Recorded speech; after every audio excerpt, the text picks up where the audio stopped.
दोस्तों आज हम आपको बताने जा रहे हैं विद्युत धारा के बारे में, यानी कि इलेक्ट्रिक करंट के बारे में हम आपको बताने जा रहे हैं। इससे पहले आपको ये समझना जरूरी है कि धारा क्या होती है। किसी चीज़ का अचानक फ्लो हो जाना धारा कहलाता है। जैसे दूध को फेंकना, दूध की धारा, जल को फेंकना, जल की धारा। उसी प्रकार इलेक्ट्रॉनों का धड़ाधड़ पड़ना विद्युत धारा कहलाता है। क्या विद्युत धारा उत्पन्न होगी? नहीं होगी। इसके लिए अनेक इलेक्ट्रॉनों का होना आवश्यक है। तो विद्युत धारा को हम एम्पियर मीटर में नापते हैं। 1 एम्पियर बराबर 6250 पॉइंट, इसके आगे 15 जीरो लगा देते हैं।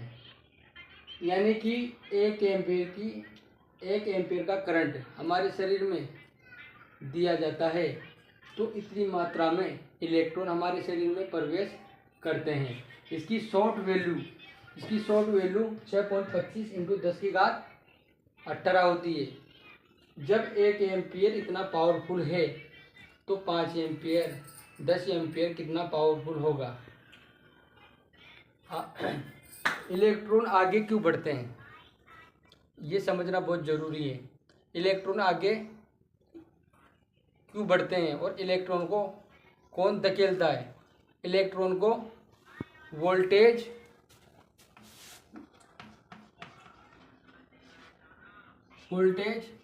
इलेक्ट्रॉन को आगे की ओर धकेलते हैं। वोल्टेज इलेक्ट्रॉन को आगे की ओर धकेलते हैं और पीछे की ओर प्रतिरोध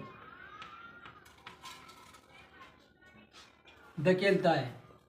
तो वोल्टेज को आगे की ओर, इलेक्ट्रॉन को आगे की ओर वोल्टेज धकेलता है और पीछे की ओर प्रतिरोध धकेलता है। तो बीच में फंस गया इलेक्ट्रॉन। अब इलेक्ट्रॉन वोल्टेज से भी झगड़ा करता है और इलेक्ट्रॉन प्रतिरोध से भी झगड़ा करता है, और फायदा तीसरे को है, यानी कि इंसान को। अब वोल्टेज का होना भी आवश्यक है, इलेक्ट्रॉन का होना भी आवश्यक है, प्रतिरोध का होना भी आवश्यक है। मान लीजिए इलेक्ट्रॉन और वोल्टेज ना हो तो काम बन जाएगा क्या? नहीं बनेगा। तीनों का होना बहुत ज़रूरी है। वोल्टेज इलेक्ट्रॉन को आगे की ओर से धक्का देता है और प्रतिरोध इलेक्ट्रॉन को पीछे की ओर से धक्का मारता है। तो इलेक्ट्रॉन बीच में फंस जाता है बेचारा, और इलेक्ट्रॉन वोल्टेज से झगड़ा करता है और इलेक्ट्रॉन प्रतिरोध से भी झगड़ा करता है। जब कभी भी टंगस्टन तार को, यानी कि टंगस्टन तार में विद्युत धारा दी जाती है तो ये गुस्से से आग बबूला हो जाता है और चमकने लगता है। तो फायदा तीसरे को हो जाता है, यानी कि इंसान को हो जाता है। तो इंसान क्या करता है, इस टंगस्टन को बल्ब में डाल देता है। यानी कि हमारे घरों के जो बल्ब होते हैं जिसका अलाइनमेंट होता है वो टंगस्टन का बना होता है।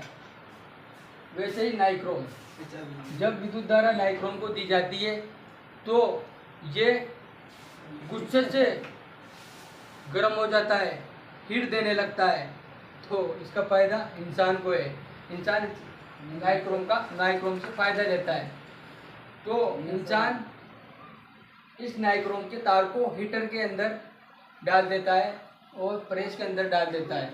वैसे ही कॉपर, वोल्टेज इलेक्ट्रॉन को आगे की ओर धक्का देते हैं, प्रतिरोध इलेक्ट्रॉन को पीछे की ओर धक्का देते हैं। बीच में फंस गया इलेक्ट्रॉन। जब कॉपर के अंदर विद्युत धारा दी जाती है तो वोल्टेज इलेक्ट्रॉन को आगे की ओर से धक्का मारता है और प्रतिरोध पीछे की ओर से धक्का मारता है। तो कॉपर का उपयोग इंसान करता है। वो कैसे करता है? कोयल, पंखे की कोयल लाकर उसके अंदर कॉपर का वायर लगाता है और जिससे पंखा घूमने लग जाता है।